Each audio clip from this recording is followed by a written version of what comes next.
देखो, आज स्पोर्ट्स के बारे में हम बात करते हैं थोड़ी। मैं आपको ये बताना चाहता हूँ, जैसे कि हम लोग यहाँ पे काउंसलर उतरे थे, ठीक है। एंड हमने देखा कि यहाँ पे Got a ऑलरेडी gun! दो स्क्वाड उतर रही है हमारे साथ। हमारा काउंसलर ड्रॉप पॉइंट है, देखो। हमने उतरते ही ट्राई किया कि वो मारना है तो मतलब दिख रहे हैं उनको मारो, उनको गन नहीं था। एंड हमने वो किया, ठीक है। अब यहाँ पे हमने ऑलरेडी हमारा जो बंदा था 4MG एजेंट, उसको बोल रखे थे कि तू दूर उतर हमसे, ऐसी जगह उतर जहाँ पे तेरे को वेंडिंग इजी मिल जाए। एंड हमने वही किया ताकि हम लोग यहाँ पे फाइट ले एंड जो चांसेस क्रिएट करे, जो किल उठाए वो हम उठा सके। Need एंड अगर इन equipment! केस कोई मरता है तो वो वहां से रिवाइव कर देगा, क्योंकि उसके पास प्लेयर नहीं था। हमने ये डिसाइड किया था, ठीक है। एंड हमारे साथ वही हुआ, जैसे कि आगे देखना।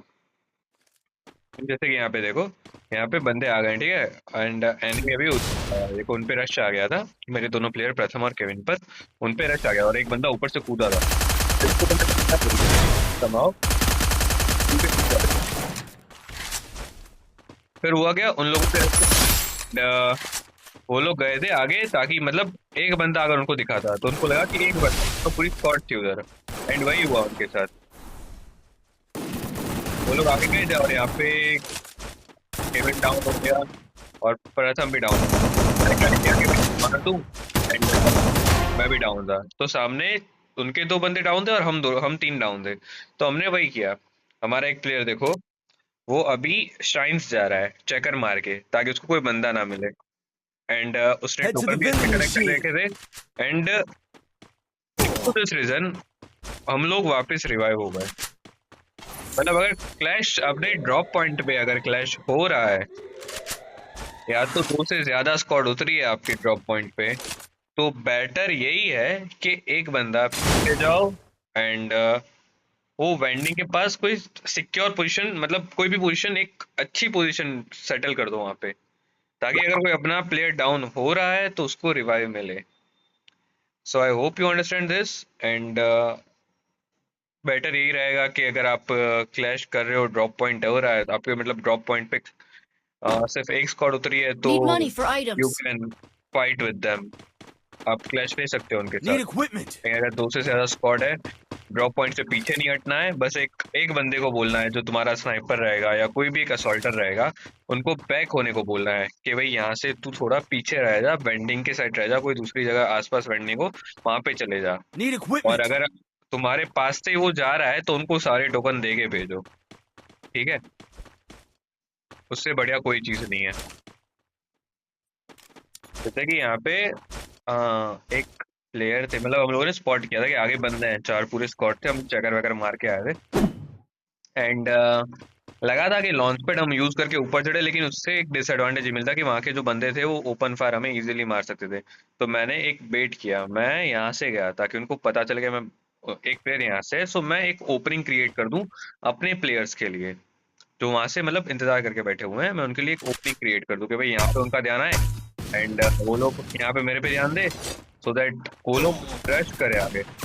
एंड मैं दिक्कत कर दी, मैं डाउन दे दिया, उन लोगों का पूरा ध्यान मेरे पे आ गया, ठीक है। Thanks! एंड वहां से ओवर रश भी कर दिया मेरे प्लेयर से। Right?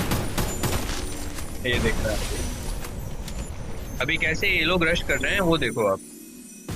वो इजी रश कर रहे हैं क्योंकि उन लोगों का ध्यान नहीं था, और मतलब पूरा अच्छे से विदाउट एनी नीड वो लोग आगे आ गए। एक नॉक करने के भी भाग गया, लेकिन वो डाउन हो गया था ऑलरेडी। एंड उनका लास्ट प्लेयर बचा था जो उनका स्नाइपर था, वो अपने कर दिया। तो दिस इज हाउ आप रश कर सकते हो, बेट कर सकते हो सामने वाली टीम को, सो दैट कि आपके प्लेयर के लिए एक ओपनिंग क्रिएट हो जाए। एंड आपको भी ज्यादातर T1 T2 lobby, T3 lobby, जितनी भी मतलब कोई भी लॉबी हो, आप ये बेस्ट चीज है जो आप कर सकते हो कि अपना कोई एक लॉन्ग रेंज प्लेयर हो, असॉल्टर हो, सपोर्टर हो, उसको भेजना है आगे, सो दैट वो सपोर्ट करे, वो बेट करे लोगों को, उनकी स्क्वाड को बेट कर दे, ताकि उनको पता ना चले कि इनके तीन बंदे जो आएंगे वो कहाँ से आएंगे।